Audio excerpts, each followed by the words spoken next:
하나님 감사합니다. 오늘도 우리에게 하루의 생명을 허락해 주시고 주님 앞에 나와 엎드려 예배하며 새 날을 시작하게 해주셔서 감사합니다. 어느덧 더위가 가까이 느껴지고 교회의 각 부서가 하나님을 깊이 경험하는 여름 사역들을 준비하고 있는데, 하나님을 만나고 섬기는 이 예배가 오늘 우리의 일상 속에서도 생생하게 펼쳐지는 은혜를 허락하여 주시옵소서. 밥을 먹든지 공부를 하고 일을 하든지 사람을 만나 대화를 나누고 교제하고 잠이 들고 깨는 모든 순간 속에서 하나님과 동행하며 성령님의 인도하심을 따라가는 신앙의 여정이 될 수 있도록 인도하여 주시옵소서. 특별히 하나님, 오늘은 우리 나라를 위해서 기도하기 원합니다. 우리가 대통령 선거를 앞두고 이 나라에 필요한 지도자를 구하며 준비하는 중에 있습니다. 주님 바라옵기는 이 모든 과정이 하나님의 뜻이 세워지는 은혜의 시간이 되게 하여 주시옵소서. 분별할 수 있는 지혜와 하나님을 의지하는 믿음을 우리에게 허락하셔서 사람의 최선 위에 더하여지는 하나님의 역사가 있음을 알게 하시고, 이 나라 위에 분열과 반목이 그치고 십자가의 복음이 증거되는 은혜를 허락하여 주시옵소서. 나의 옳음을 주장하며 다투는 사람들 사이에서 낮아짐과 섬김의 가치를 아는 지도자들이 준비되고 세워지게 하시고, 하나님이 기뻐하시는 사회와 문화를 이루어갈 수 있도록 도와주시옵소서. 또 이를 위하여 교회가 감당해야 하는 사회적 역할들이 있다면 그것을 헤아리고 실천할 수 있는 용기도 부어주시옵소서. 승리하기 위한 갈망보다 사랑하기 위한 목마름이 간절한 교회로 우리를 돌보아 주시옵소서. 이제 하나님, 오늘 우리에게 주시는 에스더의 말씀을 다시 한번 듣습니다. 비록 이것이 오래전 타국의 역사로 보이고 자칫 잔인한 복수국으로 읽힌다 할지라도 우리가 그 문자 너머에 있는 하나님의 마음과 교훈을 배우게 하시고, 이 말씀을 통하여 우리 성도들에게 주시는 하나님의 위로와 도전을 깨닫게 하여 주시옵소서.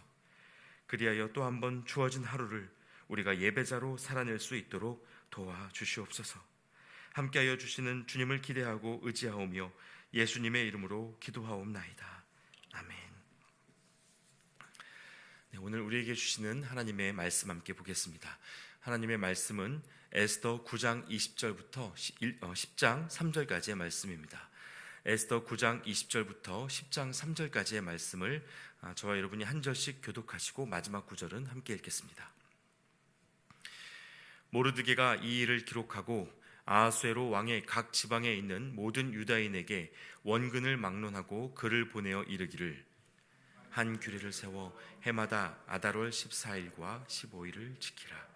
이달 이날에 유다인들이 대적에게서 벗어나서 평안함을 얻어 슬픔이 변하여 기쁨이 되고 애통이 변하여 길한 날이 되었으니 이 두 날을 지켜 잔치를 베풀고 즐기며 서로 예물을 주며 가난한 자를 구제하라 하매, 유다인이 자기들이 이미 시작한 대로 또한 모르드게가 보낸 글대로 계속하여 행하였으니, 곧 아각 사람 함므다다의 아들 모든 유다인의 대적 하만이 유다인을 진멸하기를 꾀하고 부르 곧 제위를 뽑아 그들을 죽이고 멸하려 하였으나, 에스더가 왕 앞에 나아감으로 말미암아 왕이 조서를 내려 하만이 유다인을 해하려던 악한 꾀를 그의 머리에 돌려보내어 하만과 그의 여러 아들을 나무에 달게 하였으므로, 무리가 부르의 이름을 따라 이 두 날을 부림이라 하고, 유다인이 이 글의 모든 말과 이 일에 보고당한 것으로 말미암아 뜻을 정하고 자기들과 자손과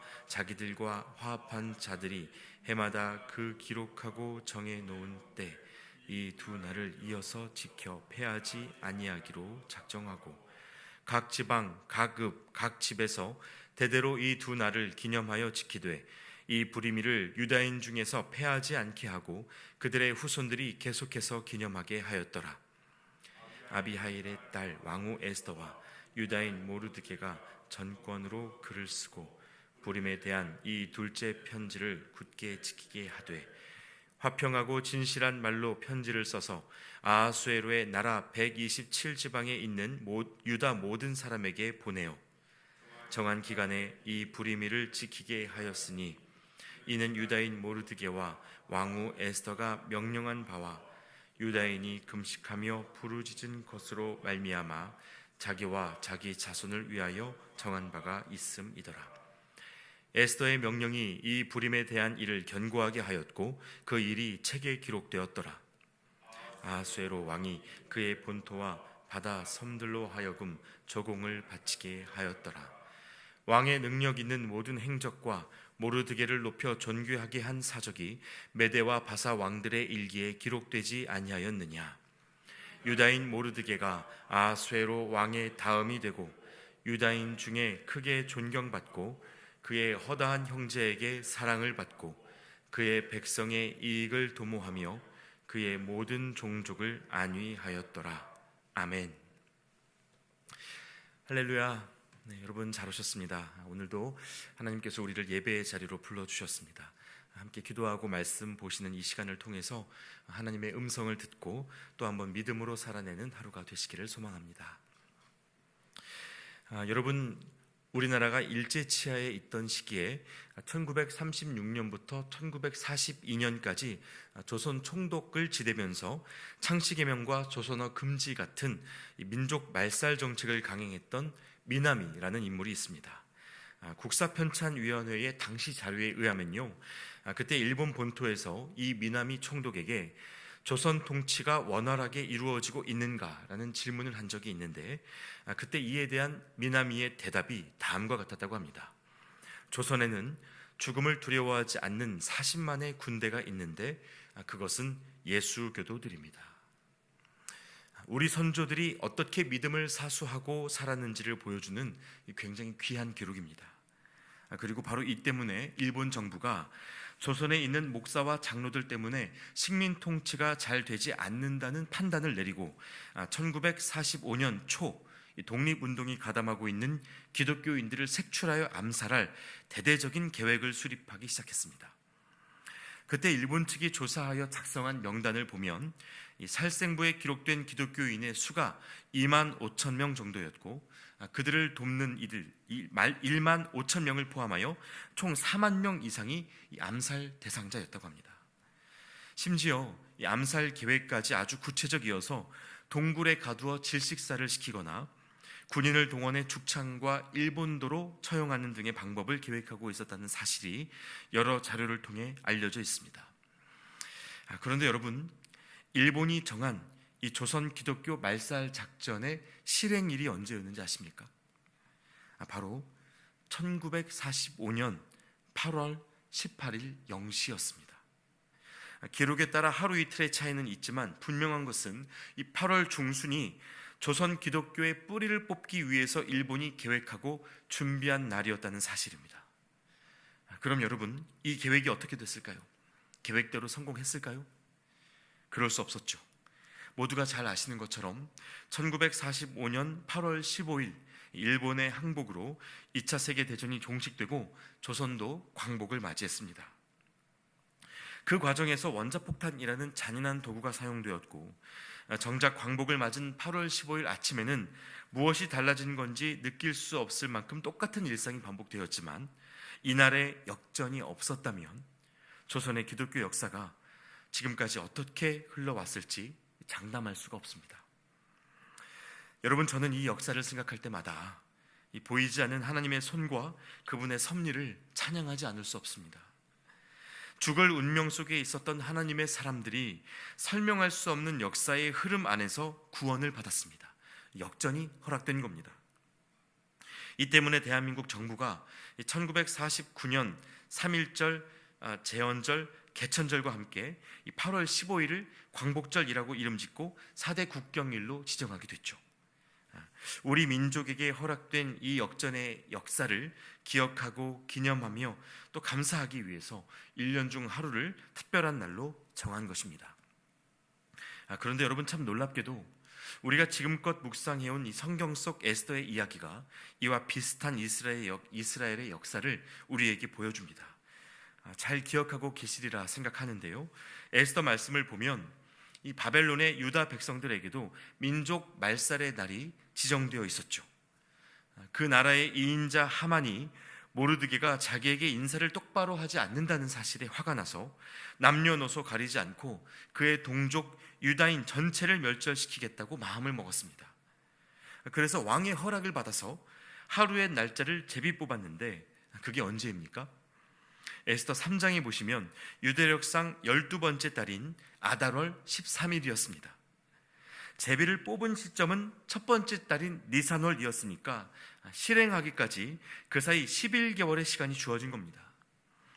여러분, 유다인들을 당장 처리하고 싶었던 이 하만의 분노를 생각해 보자면요, 이 11개월의 시간이 그에게 얼마나 길게 느껴졌을지 모릅니다. 그러나 바로 여기에서부터 하나님의 손길이 개입되어 있었던 것이죠. 하나님께서 이 남은 11개월의 시간 동안 모르드게와 에스더를 통해서 참 놀라운 역사를 만들어 가셨습니다. 소식을 들은 유다인들이 모두 애통하고 금식하며 울 때 먼저는 목숨 걸고 왕을 찾아갔던 에스더의 결단과 지혜가 있었고, 바벨론의 아하수에로 왕으로 하여금 잠이 오지 않는 밤에 왕실의 기록을 가져다가 읽게 하는 이 하나님의 인도하심이 있었습니다. 아하수에로 왕이 왜 그날 밤에 잠이 오질 않았는지, 그가 왜 하필 왕실의 역대 기록을 읽고 싶은 마음이 들었는지를 아무도 설명할 수가 없죠. 그러나 그 우연 같은 섭리 덕분에 모르드게의 지나간 공적이 밝혀지고 하만의 계획이 틀어지기 시작했습니다. 결국 모르드게를 죽이려고 하만이 만들어 두었던 장대 위에 하만 자신이 달리고 그가 누리던 모든 권세가 모르드게의 손에 넘어갔죠. 이뿐만이 아닙니다. 죽을 뻔했던 유다인들이 살아남았을 뿐만 아니라 유다인들을 죽이려고 했던 이들에게 공식적인 복수를 행하라는 왕의 명령이 떨어졌습니다. 그래서 유다인들에게 저주의 날이었던 이 아달월 13일이 그들에게 복수의 날이자 역전의 날이 된 것입니다. 결론적으로 보시면요, 도성 수산에서 첫날 500명, 둘째 날 300명, 또 그 외 바벨론의 각 지방에서 7만 5천 명이 도륙되었고 하만의 10아들도 죽음을 피하지 못했습니다. 무슨 복수를 이렇게까지 하나 싶을 정도로 바벨론에서 유다인들을 싫어하는 사람은 누구라도 살아남지를 못했고 씨가 말라버렸다고 해도 과언이 아니었습니다. 여러분, 잔인해 보이기까지 하는 이 바벨론의 역사가 오늘의 우리에게 무엇을 가르쳐 주겠습니까? 하나님 믿는 사람들에게 덤비면 큰일 난다는 위협입니까? 교회의 권세가 국가의 권세 위에 있다는 것을 말하고자 하는 걸까요? 그런 것이 아닙니다. 여러분, 이 에스더의 이야기는 자기 백성에 대한 하나님의 돌봄에 관한 것입니다.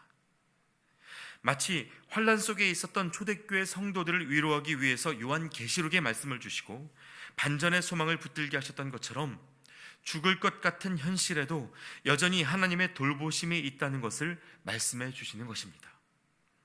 그 사실을 믿고 기억하며 살아가라는 도전이고 위로입니다.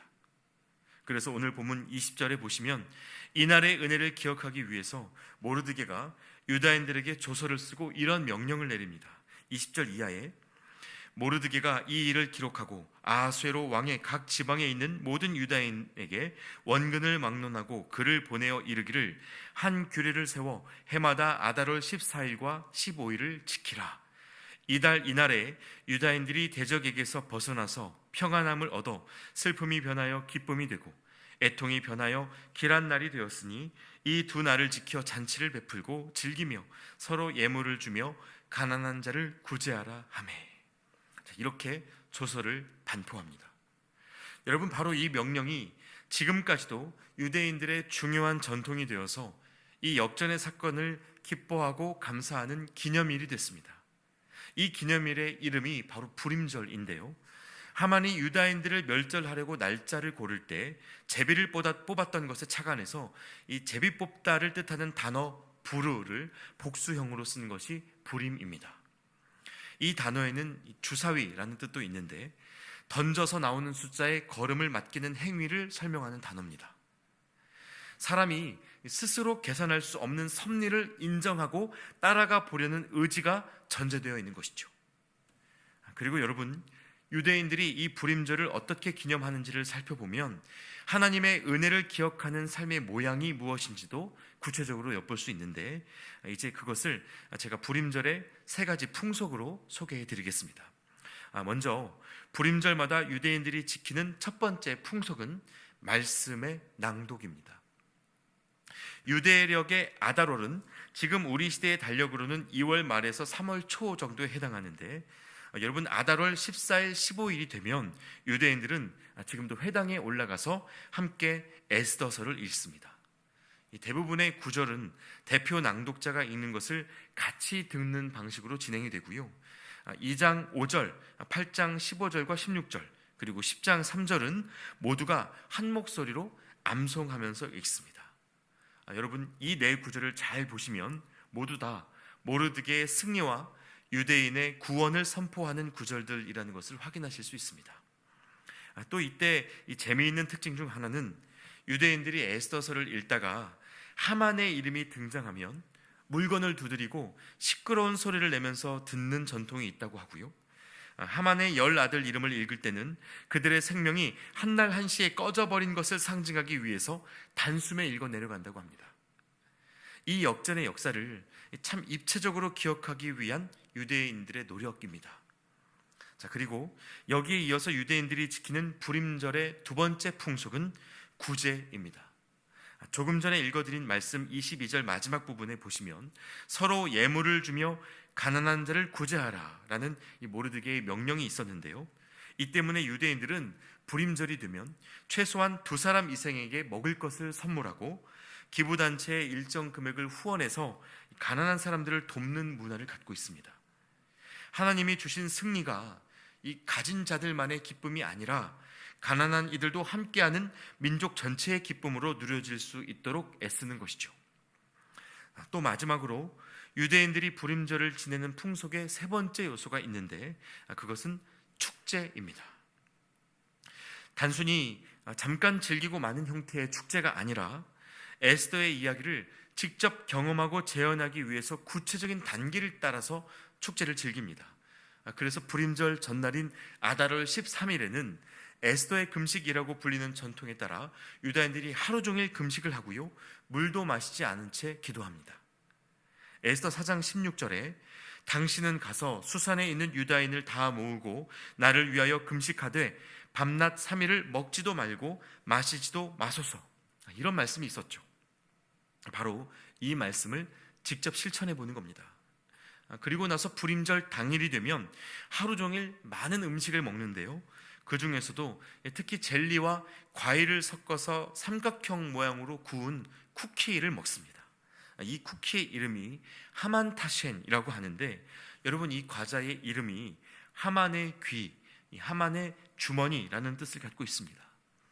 바로 이런 방식으로 만찬의 식탁 위에 여러 의미를 담은 음식들을 올리고 가족 친지들과 손님들을 초대해서 함께 축제 분위기를 만끽하는 것이 불임절의 중요한 특징입니다. 그리고 또 한 가지 이 축제의 재미있는 요소 중에는요, 이 마스크 카니발, 즉 가면을 쓰고 하는 코스프레 행사도 있습니다. 사진을 한번 보시면 이 안에서 보이는 것처럼 에스더, 아하수에로, 모르드게 등 에스더서에 등장하는 여러 인물들의 모습을 마스크로 만들어 쓰고 코스프레를 즐기는 것인데요, 저녁이 되면 유대인들이 이 복장 그대로 에스더 이야기를 각본으로 한 연극을 열기도 합니다. 자, 그러니까 여러분, 유대인들이 그들에게 주어진 이 역전의 은혜를 어떻게 누리는지 보세요. 말씀을 낭독하고 가난한 이웃을 먹이며 기쁨의 축제에 참여하는 방식으로 그 은혜를 기념합니다. 그들은 할 수 있는 한 모든 방법을 동원해서 모르드게의 명령으로부터 시작되었던 그 민족의 기념일을 온전히 지키고자 했습니다. 말씀을 기억하고 이웃을 돌아보며 함께 기뻐하고자 한 이 모습이 신앙인들이 살아가는 삶의 방식이 어떠해야 하는지를 잘 보여주는 것이기도 합니다. 그러나 여러분, 오늘 우리가 이 에스더서를 마무리하면서 유대인들의 불임절이 놓치고 있는 가장 중요한 한 가지를 함께 생각해 보시면 좋겠습니다. 여러분, 그게 뭘까요? 이렇게 멋진 축제에도 불구하고 그들이 놓치고 있는 것이 있었다면 그게 무엇일까요? 바로 이 불임절의 은혜가 예수 그리스도의 십자가 사건으로 완성되었다는 사실입니다. 이 축제가 살아남은 유대인들만의 축제가 아니라 예수님을 주로 고백하는 이 시대 모든 사람들의 축제여야 한다는 사실입니다. 만일 그것이 그저 유대인들만의 역사였다면 에스더서가 성경의 한 부분을 차지하고 있을 이유가 없겠죠. 그럼 여러분, 어떻게 해야 이 역전의 은혜를 우리 모두의 것으로 누릴 수 있을까요? 어떻게 하면 삶을 가로막는 절망과 슬픔의 사건들이 오늘 우리에게도 기쁨의 축제로 바뀔 수 있을까요? 사실 정직하게 생각해 보자면요, 우리 삶에서 이런 기적은 흔하게 일어나지 않습니다. 질 것 같은 상황에서 갑자기 이기게 되고, 실패할 것 같은 상황에서 갑자기 성공하게 되는 이 기적의 역전은 이 땅의 삶에서 그리 자주 경험되는 것이 아닙니다. 실패는 실패고 좌절은 좌절일 뿐이지라는 생각이 마음을 덮을 때가 더 많은 것이 솔직한 우리의 고백입니다. 그래서 여러분, 방법은 하나입니다. 불임절의 역전이 오늘 나의 은혜가 되려면 예수 그리스도의 부활을 기억하고 말씀의 약속을 의지하는 것 외에는 다른 방법이 없습니다. 예수님을 제쳐놓고는요, 몇 날 며칠 화려하고 시끄러운 파티를 즐길 수 있을지는 몰라도 그 역사가 오늘 우리와 무슨 상관이 있는 것인지를 깨달을 수가 없습니다. 여러분, 에스더가 죽으면 죽으리라 라는 고백으로 왕 앞에 섰던 것은 자신이 어차피 살 거라는 걸 알았기 때문이 아니었습니다. 바벨론에서 총리에 올랐던 다니엘이 사자굴에 던져질 걸 알고도 기도하기를 멈추지 않았던 것은 하나님이 살려주실 거라고 확신했기 때문이 아니었습니다. 물론 에스더도 살고 다니엘도 살았죠. 그러나 살아남았다는 사실이 중요한 것이 아니고 그들에게 그리 아니하실지라도 하나님을 신뢰하겠다는 믿음이 있었다는 사실이 중요한 것입니다. 여러분, 하나님은 이것을 가르쳐 주시기 위해서 주님의 역전승을 십자가 위에서 이루지 않으시고 돌무덤 안에서 이루셨습니다. 십자가를 박차고 내려오거나 안 죽는 방식이 아니라 완전히 죽고 난 다음에 부활의 역전을 보여주셨습니다. 에스더서에는 하나님이라는 단어가 등장하지 않죠. 그래서 하나님이 어떻게 일하고 계시는 건지 분명하게 보이지를 않습니다. 이처럼 예수님이 십자가에 달려 계실 때에도 왜 나를 버리시냐고 물으실 정도로 하나님이 침묵하셨고 보이지 않으셨습니다. 에스더의 때에도, 심지어 예수님의 때에도 하나님의 일은 선명하게 보이지 않았습니다. 그러나 여러분, 그 어느 때에도 하나님의 일이 멈추었던 적은 없었습니다. 아마도 오늘 저와 여러분이 마주하는 삶의 현실 속에도 하나님이 보이지 않는 순간들이 많으실 겁니다. 마음과 삶에 빛이 들어오지 않는 것 같은 영역이 있고 아무도 알아주지 않는 내 모습이 별것 아닌 것 같은 그런 하찮은 존재로 느껴질 때가 얼마나 많은지 모릅니다. 그러나 여러분, 그럼에도 불구하고 우리 안에 하나님의 일이 멈추지 않았다는 사실을 신뢰하실 수 있길 바랍니다. 끝을 시작으로 바꾸시는 하나님의 역사가 오늘 우리 삶에 여전히 작동하고 있다는 것을 믿으실 수 있기를 바랍니다.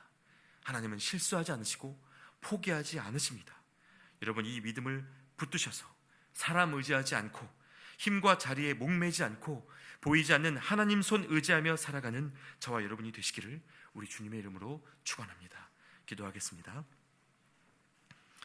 하나님, 반전의 반전을 이루시고 절망을 승리로 바꾸시는 이스라엘의 역사를 보면서 우리에게는 언제쯤 하나님의 역전이 허락될까, 답답한 삶의 현실에 언제쯤 살 길이 열릴까 묻게 됩니다. 지금까지도 별 볼 일 없었던 이 삶에 얼마만큼이나 하나님의 역사가 나타날 수 있을까 의심이 올라오기도 합니다. 그러나 주님, 우연처럼 보이는 삶의 모든 순간들이 결국 우리에게 사랑을 말씀하시는 하나님의 음성임을 우리가 깨닫게 하여 주시옵소서. 하나님이 보이지 않아도 나의 일이 끝나지 않았다 말씀하시는 주님을 우리가 끝까지 신뢰하게 하시고, 네 하나님이 어디에 계시냐고 묻는 사람들 앞에 오늘 내 삶의 역사가 살아계신 하나님의 증거가 될 수 있도록 함께하여 주시옵소서. 예수 그리스도의 이름으로 기도하옵나이다. 아멘. 계속해서 함께 기도하겠습니다.